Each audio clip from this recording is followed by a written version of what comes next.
দেশে ক্রমবর্ধমান রাজনৈতিক উত্তেজনা ও নানা গুঞ্জনের মধ্যে শনিবার সন্ধ্যায় বিএনপি ও জামায়াত ইসলামীর সঙ্গে পৃথক বৈঠকে বসবেন অন্তর্বর্তী সরকারের প্রধান উপদেষ্টা অধ্যাপক ডক্টর মোহাম্মদ ইউনূস। এই বৈঠকগুলো দেশের সাম্প্রতিক রাজনৈতিক অস্থিরতা ও সংশ্লিষ্ট দলগুলোর সঙ্গে সরকারের দূরত্ব ঘোচাতে গুরুত্বপূর্ণ পদক্ষেপ হিসেবে বিবেচিত হচ্ছে।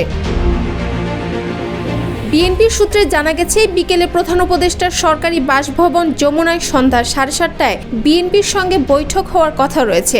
বিএনপির স্থায়ী কমিটির সদস্য সালাহউদ্দিন আহমেদ বিষয়টি নিশ্চিত করেছেন। প্রধান উপদেষ্টার কার্যালয় থেকে আমন্ত্রণ পাওয়ার পর দলটি 4 সদস্যের প্রতিনিধি দল গঠন করেছে, যার নেতৃত্ব দিবেন স্থায়ী কমিটির সদস্য খন্দকার মোশাররফ হোসেন।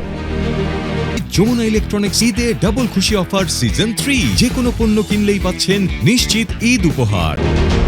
বিএনপির এক স্থায়ী কমিটির সদস্য গণমাধ্যমকে জানান, বর্তমান রাজনৈতিক পরিস্থিতি, নির্বাচনের সময়সূচি, বিচার প্রক্রিয়ার স্থবিরতা ও রাজনৈতিক সংস্কার সহ গুরুত্বপূর্ণ বিষয়গুলো এই বৈঠকে আলোচনা হবে। পাশাপাশি জুলাইয়ের গণঅভ্যুত্থানে অংশ নেওয়া রাজনৈতিক দলগুলোর মধ্যে ঐক্য পুনঃস্থাপন এবং অন্তর্বর্তী সরকারের প্রতি পুনরায় আস্থার প্রশ্নে স্পষ্ট বার্তা দেওয়া হতে পারে। বৈঠকের পটভূমিতে রয়েছে সাম্প্রতিক সময়ে বিভিন্ন রাজনৈতিক দলের আন্দোলন, সরকারি সমালোচনা এবং গত বুধবার এক অফিসার সমাবেশে সেনাপ্রধানের দেওয়া বক্তব্য, যা প্রধান উপদেষ্টাকে মানসিকভাবে নাড়িয়ে দিয়েছে বলে বিভিন্ন গণমাধ্যমে খবর প্রকাশিত হয়েছে। এসব ঘটনার প্রেক্ষাপটে ডক্টর ইউনূস পদত্যাগের চিন্তা করছেন বলে গুঞ্জন ছড়িয়েছে, যা রাজনৈতিক অঙ্গনে উদ্বেগ তৈরি করেছে।